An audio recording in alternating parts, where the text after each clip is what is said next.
Welcome to the latest episode of our podcast series for financial advisors. Today's episode is Changing Channels, how a Wirehouse team went independent without leaving the firm and grew from $280 million to $1.7 billion. It's a conversation with CEO Jason Andrews and COO Ross Bauer, founders of Merritt Wealth Advisors. I'm Mindy Diamond, and this is the Diamond Podcast for Financial Advisors. This podcast is designed for advisors like you who are interested in learning more about the evolving wealth management industry through candid dialogue with breakaway advisors, those from the C-suite, and industry thought leaders. It's available on our website, diamond-consultants.com, as well as Apple Podcasts and other major podcast platforms. So be sure to subscribe and share it with your colleagues.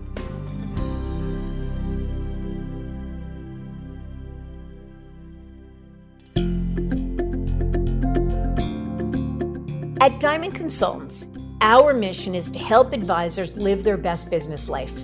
We want every elite advisor to find exactly the right place for their business and their clients to thrive, whether it's at a wirehouse, a regional, boutique, or independent firm. As the industry's leading recruiters and consultants, we've transitioned more than $250 billion in assets under management in the past decade. And each year, 25% of transitioning advisors who manage $1 billion or more are our clients. Curious about where, why, and how advisors like you are moving? Download the latest Advisor Transition Report to learn more, including intel on recruiting deals and our insight and analysis on the latest trends in the wealth management space. You'll find it at diamond-consultants.com/transition report. Or if you'd like to talk, feel free to give us a call at 908-879-1002. Almost every advisor we host on this series shares the desire for greater independence.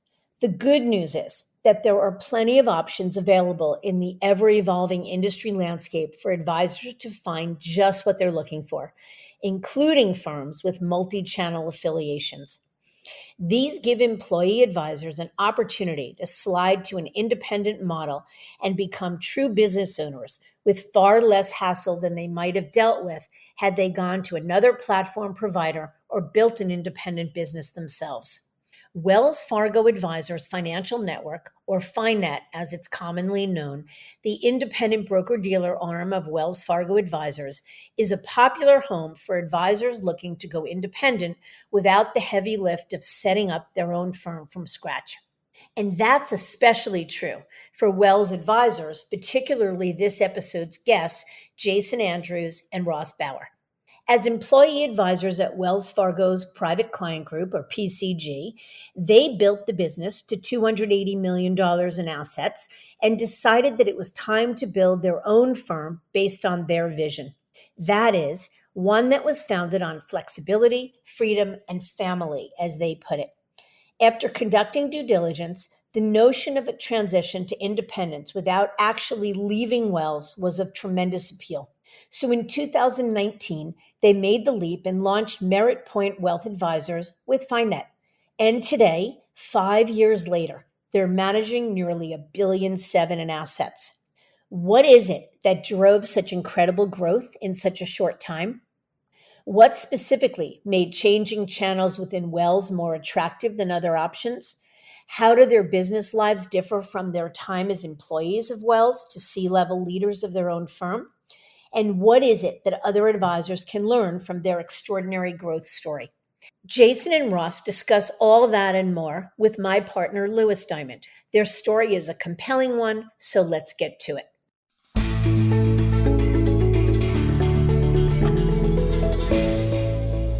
Jay and Ross, thank you for joining us today. Let's jump into things.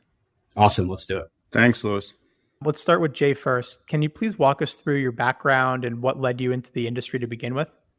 I've always been a numbers guy. And when I was at school, I was focusing on accounting and thought that was my career path, and did a little bit more due diligence and research and really found the financial advisory and wealth management side very interesting. I'm a people person, love interacting with people, love helping people out. Got started that way. I began my career at Payne Weber back in 2000, which I guess I've been in the industry that makes it 24 years now. And then Payne Weber became UBS. And I decided to move my clients, my book of business from UBS over to what was Wachovia at the time. And I don't know if you recall, but the date was September 26th, 2008, the great financial crisis. And so I moved over to Wachovia because I knew that they had some type of independent space that I would be interested down the road. But that weekend, Wachovia, unfortunately, got taken over by Wells, which is great. And that was the weekend I moved my book. Talk about timing. And talk about timing. One of the things that taught me was if the clients moved with me then, they were going to be with me for life. So that was definitely interesting times. Glad I did it. And we're here now. We started Merritt Wealth Advisors in 2019, moved over from Wells Fargo Advisors, the PCG side. And it's been great ever since.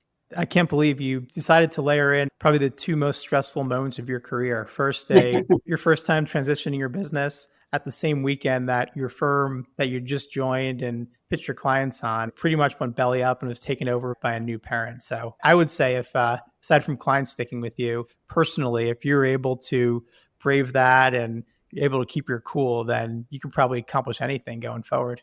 Yeah, it was really weird because I remember calling clients that Saturday. We thought we were getting taken over by Citigroup, and then a couple other banks were named. So it was, yes, if I can get through that, I guess, Ross, we can get through anything, right? Right. Absolutely. Ross, how about you? Same question. What led you into the industry?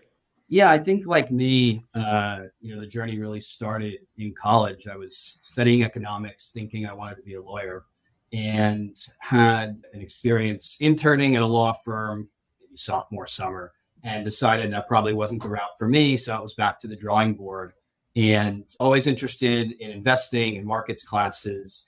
And I came across an internship opportunity the following summer at Merrill Lynch and ended up working under an advisor, Alex Mealy, who has since become very successful at Hightower. And that was my first experience with the business and got to see what it was all about from a client relationship standpoint, from an investment management standpoint, and a team element as well, because she was part of the team. So really got interested in the biz that way. And when I finished up school, I was looking for opportunities in wealth management, connected with Jay, believe it or not, and came to work for him. He was at Wells at the time with our other partner, running a growing and successful wealth management practice. So I came in a junior capacity, initially on the operations side, then over time got more involved in client management, running the portfolios, eventually went through the Wells Fargo FAIT, FA training program, and started building my own book of business, more formally partnered with Jay a few years into that. And then we launched Merritt together in 2019 and have been continuing to grow the biz together since. Excellent. So just for perspective for the audience, we'll get to the launch of Merritt and all your growth. But today, as it stands, can you give us an overall sense of what the business looks like, what the team looks like, and anything else just to give some quick perspective? Yeah, for sure. So today, we're really proud, I think, of where we've gotten to in a reasonably short amount of time. We just celebrated our 5-year anniversary earlier this year, February. We currently sit at just under 1.7 billion in AUM. We've got, I believe, 25 team members across 3 offices in Greenwich, Connecticut, Westport, Connecticut, and New York City. And we've really built the business to attract entrepreneurial, independent-minded financial advisors who want the benefits of independence, they want the economics, but they don't necessarily want to go it alone. Our model is highly supportive. We do all the staff management. We do all the benefits offerings for staff, advisors, 401k, healthcare, payroll, management, compliance, supervision, you name it. All the stuff you get in a wirehouse or a bank model, but with more flexibility, more autonomy over how advisors run their practices, and generally speaking, the better economics that come with independence. Interesting. So is the focus of the business and most of your growth, is it coming from partnering with like-minded advisors, or is it more driving growth organically to your own personal wealth management practices?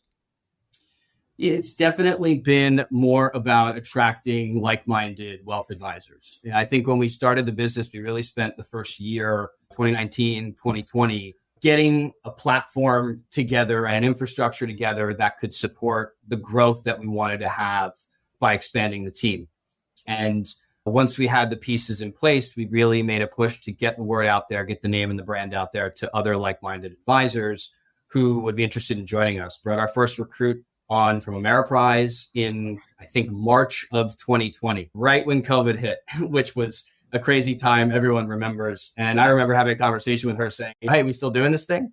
And she said, yep, let's do it. So moved that practice in March of 2020 and have continued to focus on giving advisors the infrastructure that they want to manage their businesses independently. I'm curious, you mentioned that you spent some time getting the infrastructure in place before going out to start recruiting advisors. I'd love to just pull on that thread a little bit because I think it's an important concept, and we'd love to know, in your experience, what did it take to be ready to be a platform that folks wanted to come to? Because I think a lot of times in this industry, folks, they're successful and they say, hey, people are going to follow me because I'm successful, but they don't necessarily take some pretty important steps before they go out to the market. So I'm curious because I think people would benefit from your perspective because clearly the investments you made paid off. What did that question mean to you? So getting the infrastructure set up, what did that entail? Yeah, look, I think you want to really know what you're doing before you start selling a product or an idea or a vision to other people. So for us, this was really the first time we became business owners, right? We were successful advisors, but setting up our own shop was a whole new thing. Negotiating leases, we were managing an office renovation. I became the branch manager and served as a branch manager for quite some time after that. So had to take the Series 24 and put on the compliance hat and learn how to manage not just advisors, but associates as well, who have their own aspirations and goals for growing their careers. Things like, hey, how does my health insurance work? Or how can I acquire the next client? And why is Merritt Point a good place to do that? I think it really, we're still learning today. I think Jade agreed with me there, but I think it took a full year cycle of us doing and learning those things to be in a place where we could confidently say to someone, yes, you should come run your business and bring your clients that you have sweated for all these years and taken such excellent care of. You should join us and service them here because we feel we can help you do it better and we can give you more growth potential and be a long-term home for you. And I think it's really important to have the infrastructure in place to build your reputation and to take your time with it. I think a lot of people want to rush into your recruiting, like you mentioned, Lewis, and I think you really need to take your time to decide who you are as a firm, what your vision is, and then find the like-minded advisors that can be great additions. Yeah, I like that. And it certainly resonates because, something I tell folks all the time is you got to hold your business up to the light, to take yourself out of it. Let's pretend that you're not the CEO or the COO and you're just a random advisor who was looking at your firm and analyzing it. What is it that they're going to walk away thinking? And if it's just, oh, they're successful advisors, there's many groups that are successful advisors. So I think putting in the work to get it right before you go out to market is the only way to do it. So I think we're aligned there. I'm curious, so this will be a question for either Ross or Jay. How do you split your duties between Ross serving as COO and Jason as CEO? I think everyone knows that different partners and team members do different things, but I'm curious just how you guys define the roles and where each of you owns and maybe some areas of overlap. Ross, I'll let you answer that. One of the things that makes Merritt Point so successful is just mine and Ross's relationship to not only help each other, but to learn from everything. And that's one of the things that Ross mentioned earlier, that just there's going to be mistakes. There's going to be things that you have to learn from. And we've come to our roles that way and what we're good at and what we're best at and what we can support each other as. But I'll let Ross answer that and then I'll jump in after. Yeah, no, I mean, I agree with Jay there. I think one of the main differences is my background in operations. Jay and I have been partners for a long time, as he was alluding to, like we could almost finish each other's sentences, right? We have the same vision for the firm. We know what we're building. We know what we're trying to get to, but we lean on each other for each person to bring their strengths to the table. And like I mentioned, before I was in my role as COO, I served as the branch office manager as we were growing. So spent a lot of time in operations, in compliance as we were building and growing the firm. Prior to that, had other experience in operations as well. So I think where that leads us today is I spend a lot of time looking at systematizing different components of the business, still involved in overseeing those compliance operational aspects, as well as things like advisor pods and teams within Merritt. How do we properly service them so that they can continue to grow their businesses within the firm? And ultimately, I think one thing we both focus on, but I certainly spend a lot of time on, is how do we ensure the longevity of Merritt? And how do we make this a place where advisors and team members want to call their forever home? To date, in the past 5 years, we've had very little turnover. And you certainly can't avoid all turnover, but we don't want this to be a place like many of the wirehouses are, where you're in the door on a deal, you're out the door when your deal's over. We want this to be a place where advisors feel like they can grow, they can take their businesses through the full life cycle, right? Of growth to maybe maintenance to retirement or some kind of monetization. And that's become a big focus of mine, is how do we make Merritt a place where people can be for the long term? How do we develop talent internally now, maybe from non-advisor staff who continue to play a larger role in the client servicing space and other areas of Merritt beyond the operational capacity where they might have started, right? Those are some of the things that I spend some time on. And Jay, how about you? And I'm also curious, as Ross was describing how he spends his day, are those elements that you say, Ross, you're great at that, and either you're not good at that, or you don't prefer to do that, or maybe your answer is your time is better spent doing something else?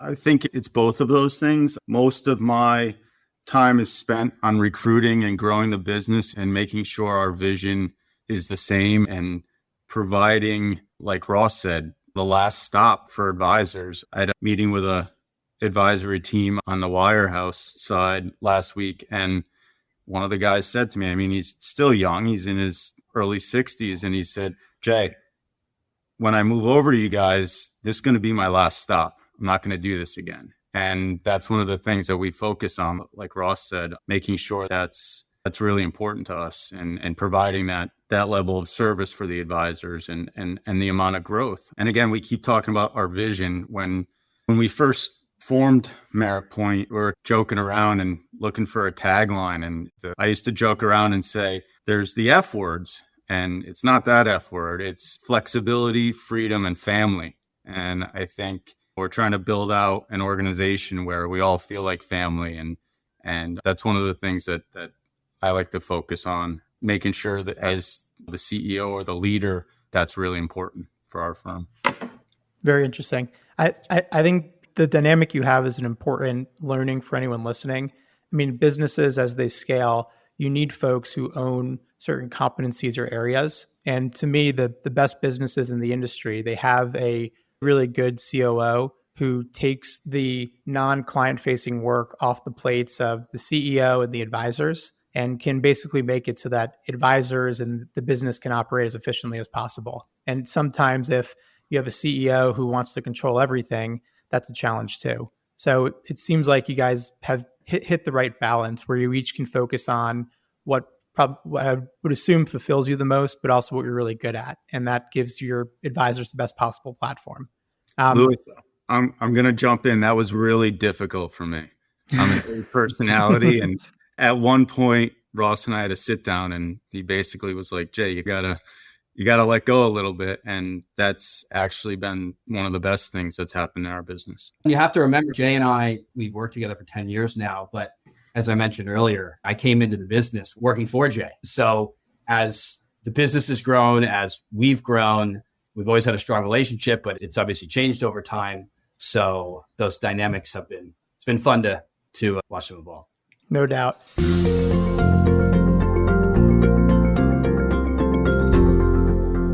So Jay, question for you. Thinking back to 2000, 2001 or so, how did you initially attract your first clients? And what strategies have been most effective for you in growing your own client base? So talking about individual clients, not in recruiting advisors. We could talk about that later. I may be dating myself, but the way I got my first client was a cold call. When I first got into the business and I was at Payne Weber and we spent weekends in Weehawken training and they were teaching how to cold call, and I would just dial. And that's really how I got my first client, and obviously additional clients. Most of where my client base came from was I did a ton of lectures and seminars, whether they were at the local library, whether they were at doing something for the kids' school, just getting in front of people. I think you're speaking in front of 10, 20 people, usually 10 or 15% of them will just flat out like you and want to at least talk to you and continue the conversation. So that really helped. I also would go around to a local real estate firm where I developed a self-employed 401k platform for them. So I would talk to a lot of the realtors and talk to them about retirement planning and putting more money away. And so I would be out and about every Tuesday and Thursday at their sales meetings, talking to people about investing and retirement and self-employed 401ks. And then obviously you hear from other people in the industry, you do a good job, you get referrals, but I would say a lot of seminars and a lot of speaking engagements after the cold calling died down. Very interesting. Yeah, but my guess is you found something that was more scalable than individual cold calling. And I love that you found a very specific niche or area with the self-employed 401ks for real estate agents. I mean, we've interviewed tons and tons of folks on this podcast. Most of them are very successful. And I think that is a commonality amongst the most successful advisors, is landing upon or stumbling into a potential niche where you can become an expert and really stand out from a crowded field. So thank you for sharing that. Let's talk about the transition into the independent channel within Wells. So in 2019, with about 280 million in assets, you moved your team from the W-2 employee side of Wells Fargo Advisors to Wells Fargo's independent unit, FiNet. Can you talk about what motivated you to make that change at that time? I can take this. Yeah, I'll let you take it, Jay. You were spearheading it really at the time. So I realized not only that I wanted to be a business owner, but also that there was a better way to build a platform for advisors with additional flexibility. On the W-2 side, you had to fit in a box and you only got X amount of support staff and you only got this and you had to use this computer and this and that. And I think going over and having the ability and the flexibility to build out a business was fantastic, and see the vision and be able to build a Wirehouse model on the independent side. And I think that's one of the things that's amazing, where most of the advisors that we've brought on have come from the Wirehouse side. So they know I just have to deal with my clients and I just plug in my computer and it works and I get healthcare benefits and I get all this and I don't have to worry about the Wi-Fi and I don't have to worry about this and I don't have to worry about negotiating, office space. I don't have to do any of this, but I still have the flexibility. If I want to hire another assistant, I can do that. It was very interesting to me to see that there was a lot more ability to provide for advisors and tweak the platform, if you will. And it was very exciting. I think Ross, when I first told him that our first office space, I was going to get 2 or 3 additional offices and they were going to be empty, he was like, well, wait, Jay, what do you mean? And I was like, well, we have the vision. We're going to recruit and this is what we're going to do. Just being able to see that was interesting. And then again, that's a goal we got to fill these. We're business owners. We're spending money. We have to fill these offices, which was an incentive for. Which we then did, and then we outgrew the space and we got a bigger space. Right. So thinking back to, say, 2018 or some point in 2019, before you launched Merritt Point. How much of the vision that you had is still intact today, and how much has it changed?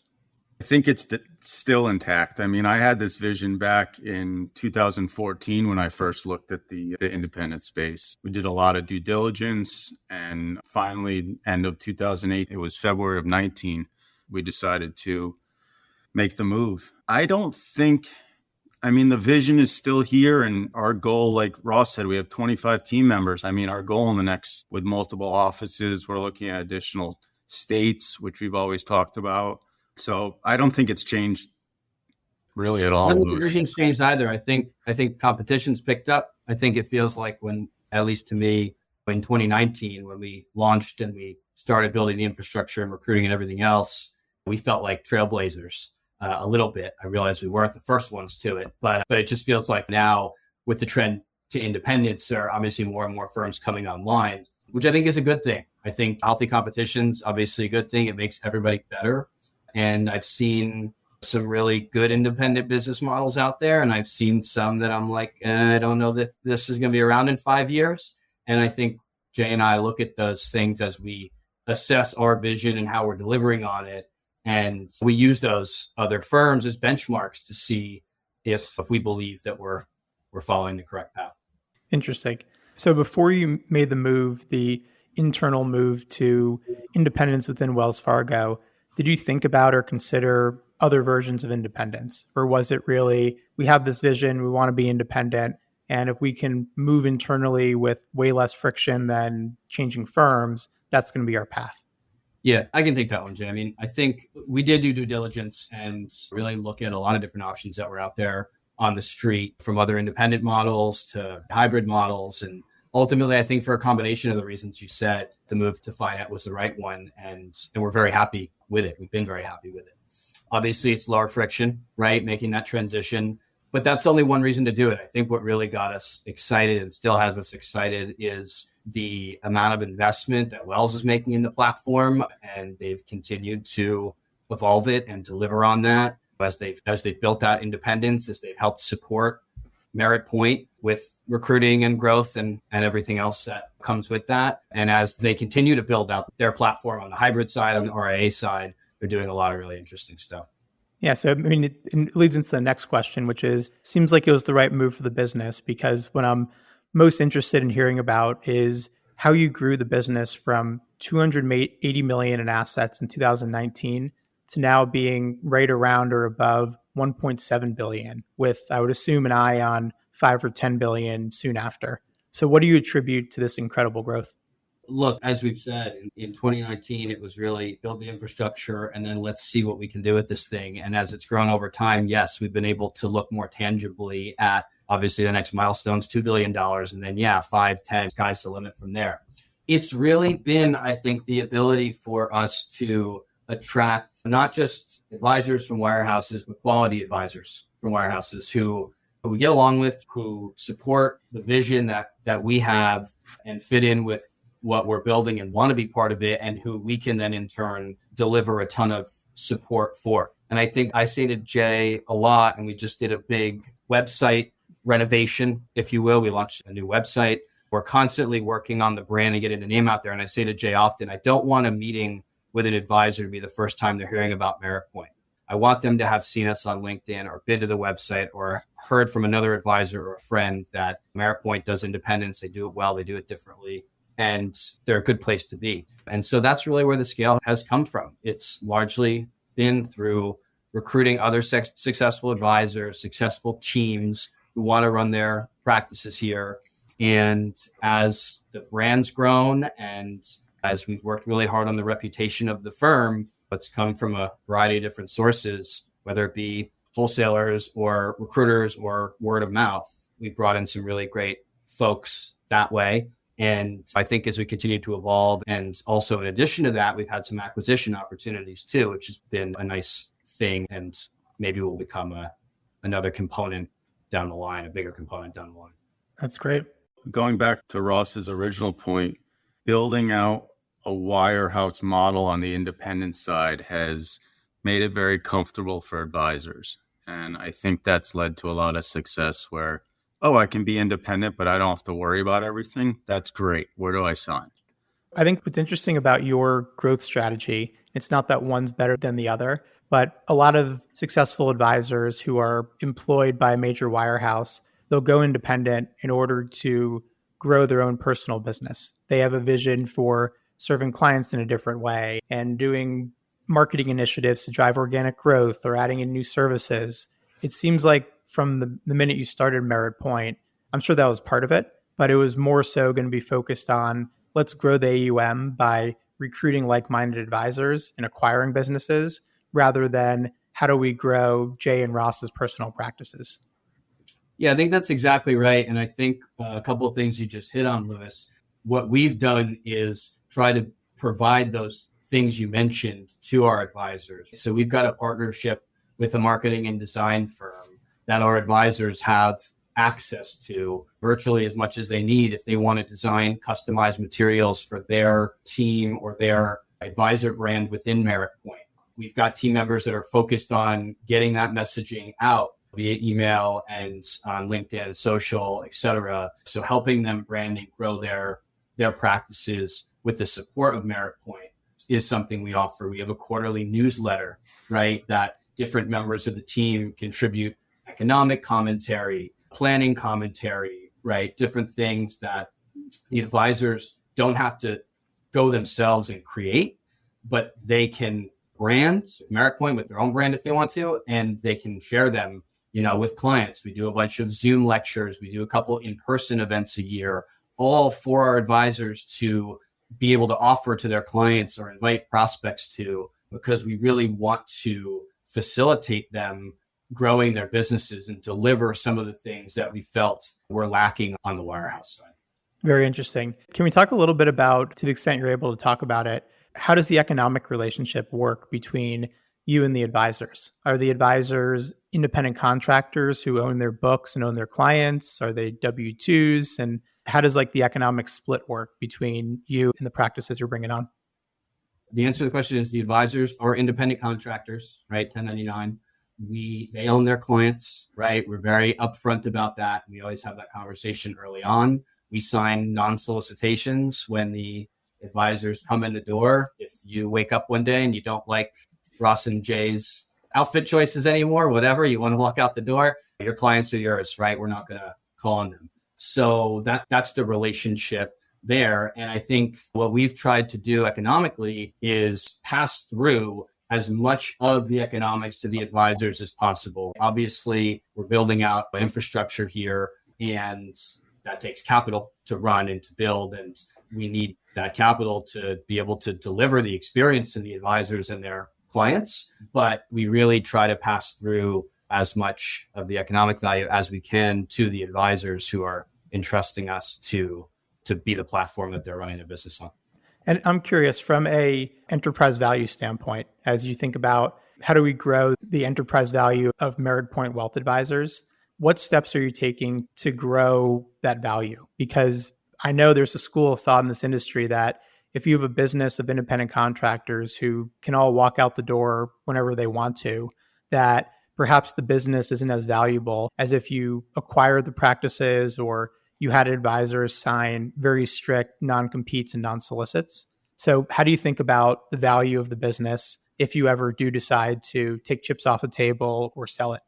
Look, what being said, we sign the non-solicits and advisors' clients are their own, all 100% true. But for example, advisors that come externally, there may be capital that they take from the FiNet side that ties them into FiNet. And so our relationship with the advisors, with FiNet, obviously plays a role in their staying and being committed to the firm. And I think as we look down the line at enterprise value, monetization opportunities, et cetera, yeah, I agree with you. Everyone's got to be rowing in the same direction to maximize that. But it should be through aligned incentive, not handcuffs. And that's something that I think we think a lot about. It's, hey, independently, we may have a bunch of $100 million AUM businesses, but put them all together and it's something a lot different. It's worth a lot more. And that's how we try to think about what we're building out. I like that. It's aligned interests and not handcuffs. So basically, you're building a firm and and a buyer or an investor would see value in your firm because you're building a place where people want to remain because it makes sense for them, not because they're required to stay. Totally. We want people that want to be here. Love it. Can you share some recruitment success stories briefly? Just who are some advisors, and if you can use their names or not, where do they come from? And in your view, what were the reasons they joined you versus going to FiNet directly or going to another wirehouse or going to another independent firm? Jay, you want to take that one?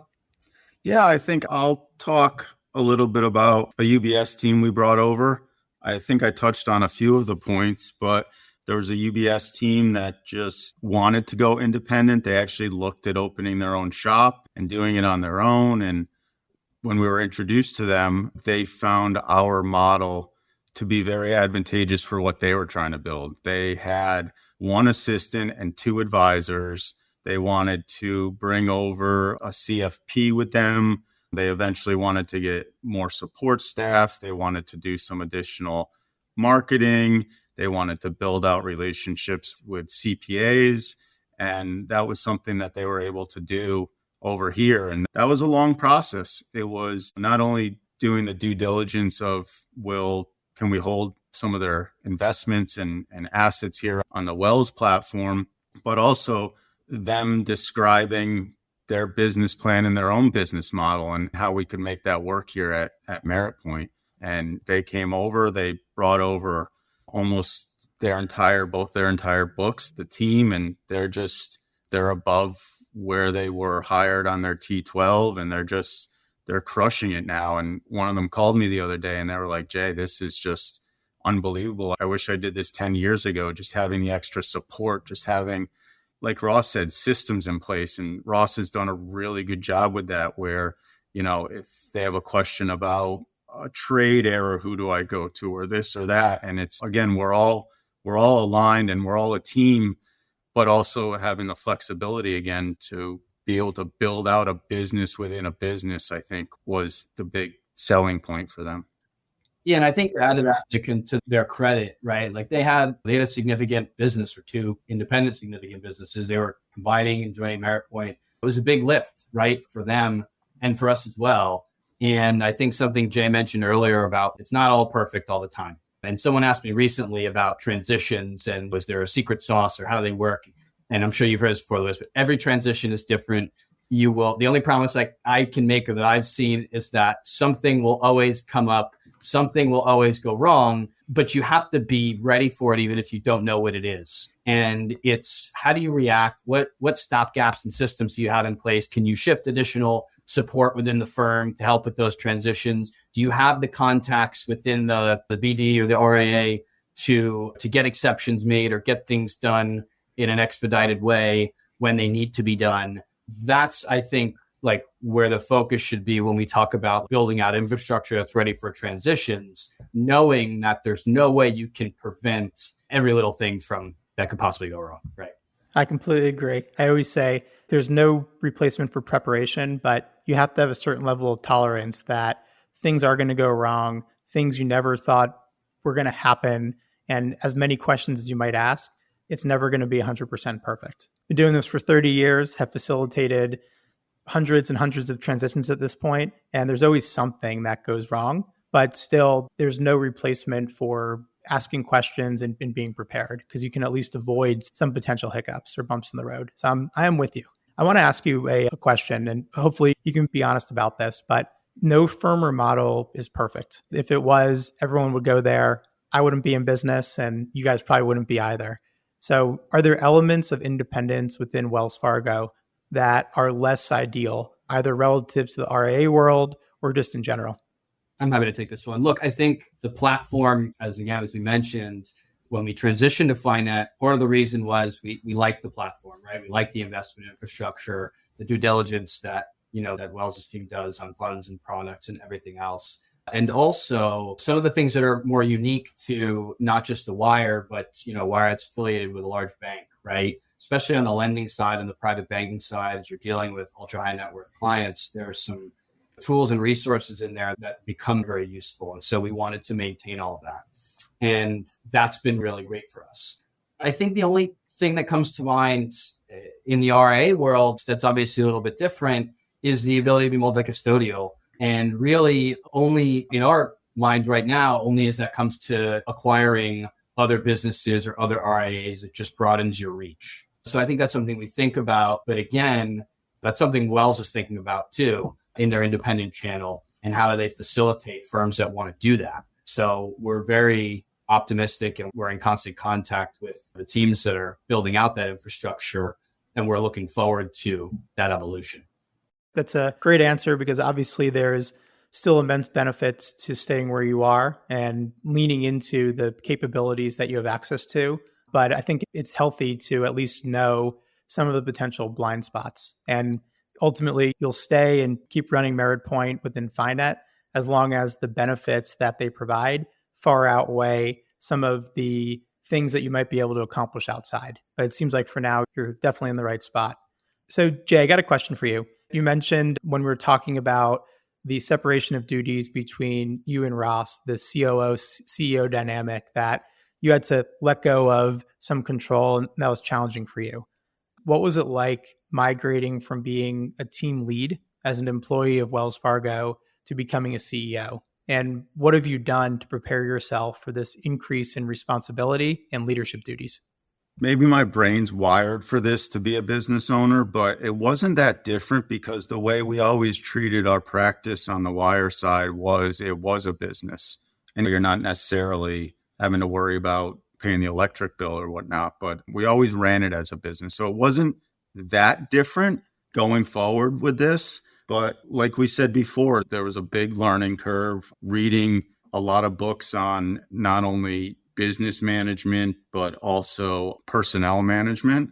And I think that was Ross was a big help with this, and having to wear all kinds of different hats, whether it's HR, whether it's being the person they call when there's an issue, or the online services isn't working or whatnot. But a lot of it is just hard work and learning, not only as you go, but Ross and I talk all the time, and he'll tell me, Jay, I read this great book, or I picked this up, or I learned this or whatnot. So it was definitely a learning experience, but I always felt comfortable with it. And I'm the type of person where I can look at something and see if there's a better route to go. And this was just like natural to me, like being on the wire side, just thinking I can run a business and I can do this that way. Yeah, that is a big shift we've seen in the industry. Is the biggest and best teams, they really run businesses within businesses. Mm-hmm. They might get a W-2 rather than a 1099 or a K-1. But at the end of the day, they're making decisions like they run a business, because they really do. And the best independent advisors who break away from a major firm, they have that mindset. But I think it's also important to call out that you can't just run the same exact plays. There's differences, there's more responsibilities, and you have to be, I think, excited to take on these additional duties. And the key is what you said, it's reading, it's coaching, it's asking questions, and being open to learning and growing, and having more of a variable mindset than a fixed mindset. So that, I think what you said certainly resonates, and it's what we see from many of the industry's best independent business owners. I think even going through the process and doing the due diligence, like we said before, as long as you're learning, whether it's employment law or whatever it might be, there's always something more to learn. No doubt. 2 more questions before we wrap up. So question for both of you. Ross, I know you have a new baby at home. Jay, you have a family. Obviously, probably like most advisors, maintaining a semblance of work-life balance is really important to you. So how do you manage those conflicting demands of having a healthy work-life balance, running a business, and running a much larger business today than you ever did before? How do you do it? Yeah, for sure. And fatherhood for me being very new, so still figuring that one out each and every day. But yeah, look, between that and family, and obviously wanting to have some hobbies and some life to complement the things we're building here, it is a bit of a balancing act. I think I try to think of it a little bit more as a harmony. I think ultimately, though, Jay, you probably have the same answer. That is not something either of us struggles with a lot. And I think the reason is because we're so passionate and interested in the industry and what we're building and everything going on. It doesn't feel like work. And that doesn't mean every day's a picnic, right? But we often talk at night. We often talk on weekends. We might have calls with our finance team or our attorneys in weird off hours because we just don't mind doing it. And if it means, hey, I'm going to have an 8 p.m. call because then I can do bath time with my daughter, which my wife might laugh about and say, really, when are you doing bath time? But those are the kinds of things that I think don't bother either of us, that we embrace, because at least for me, it's an all-encompassing thing. The work and the business and people that are part of Merritt Point and family and hobbies, they're all important in their own way. And fortunately, I feel like I get to enjoy them all together. Yeah, I'll just piggyback that. I love what I do. I don't feel like it's work. People may poke fun at me for sending emails at 4:30 in the morning or texts or whatever, but what we're building, when some of the advisors or some of your team members are texting you on the weekend about a golf event or something else going on, it's fun. And that's one of the things I think that Ross and I, as we build this out and continue to build it out, just if you're having fun, it makes things easier. And the work-life balance has never been an issue for me. It's just, again, part of the reason of being independent and having that flexibility and not having to be at a desk 9 to 5 or having to do, I'm air quoting now, you can't see, but work additional hours. And I do have to give credit to both of our wives, and my kids are older. They're 14 and 16. My son's getting his driver's license next week. So we were lucky, and my wife and Ross's wife understand. And I think there's also a support system that's really important as well. Thank you for sharing that. I think it's a great and refreshing answer.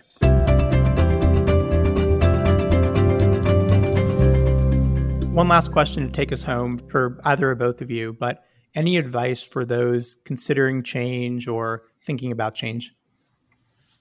Yeah, I'm sure we both want to hit on it, but I'll just say, I think the industry has changed or evolved so much in the past 10 years that I've been involved. I think it's wise to assess your surroundings from time to time and stay up on trends and understand what's out there. And I think, especially in the independent wealth management space, where there are lots of new and different options popping up, take the time to do the due diligence and really understand where you're joining.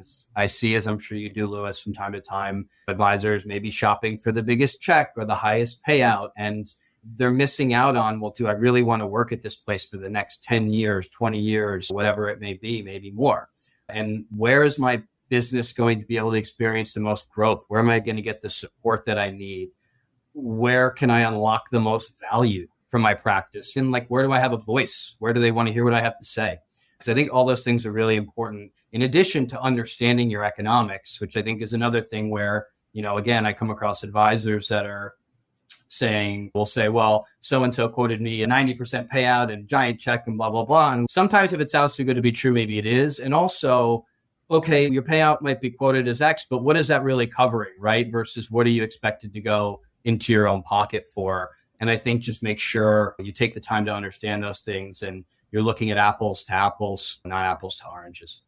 Well said. Anything to add, Jay? I would just say, if you're looking at the independent space, just make sure you want to be a business owner. Make sure you're okay getting that call at 7:30 in the morning that the Wi-Fi is down and an advisor has to run a report for a big client meeting. That type of stuff. Again, it's all fun and it's great. And the industry trend is moving towards the independent space. And I think for Ross and I, it's the best thing we ever did. And my one regret is that I didn't do it 20 years ago. Yeah, well said. I love elements of what you both said. Ross, completely agree that every so often advisors owe it to themselves and their clients to just get educated on what's happening. Doesn't mean they're going to leave. Doesn't even mean they're that unhappy. But unless you really poke your head up and objectively look at what your current situation is and what's changed around you, it's impossible to know whether you're truly in the best spot for the future. So that was terrific. Guys, thank you both for investing time with us, sharing the Merritt Point playbook for going from $280 million as a practice within Wells Fargo Advisors to now running a rapidly growing enterprise. Really appreciate your candor and sharing your secrets for success. So we'll have to do this again sometime. Would love that. A lot of fun. Thank you, Lewis. Great. Thank you for having me.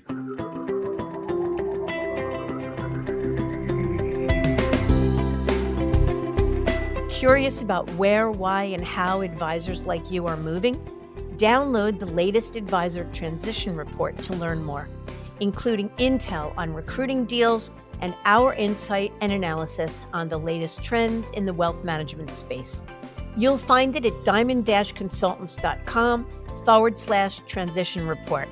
Or if you'd like to talk, feel free to give us a call at 908-879-1002.